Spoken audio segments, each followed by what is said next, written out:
140 eur na dôchodku. Dostane menej, lebo sa narodil neskôr.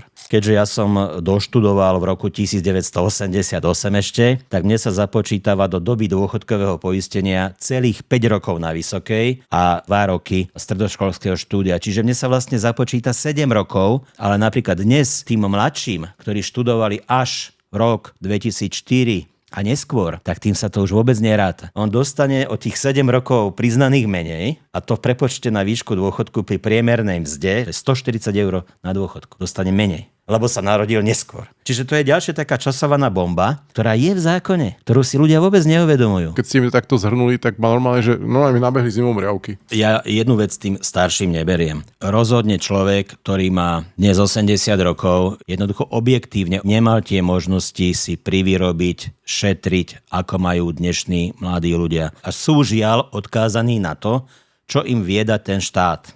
Ale ten im vie dať len toľko, koľko získa na tých príjmoch a momentálne im vlastne dáva o čosi viac, ako je reálne možné.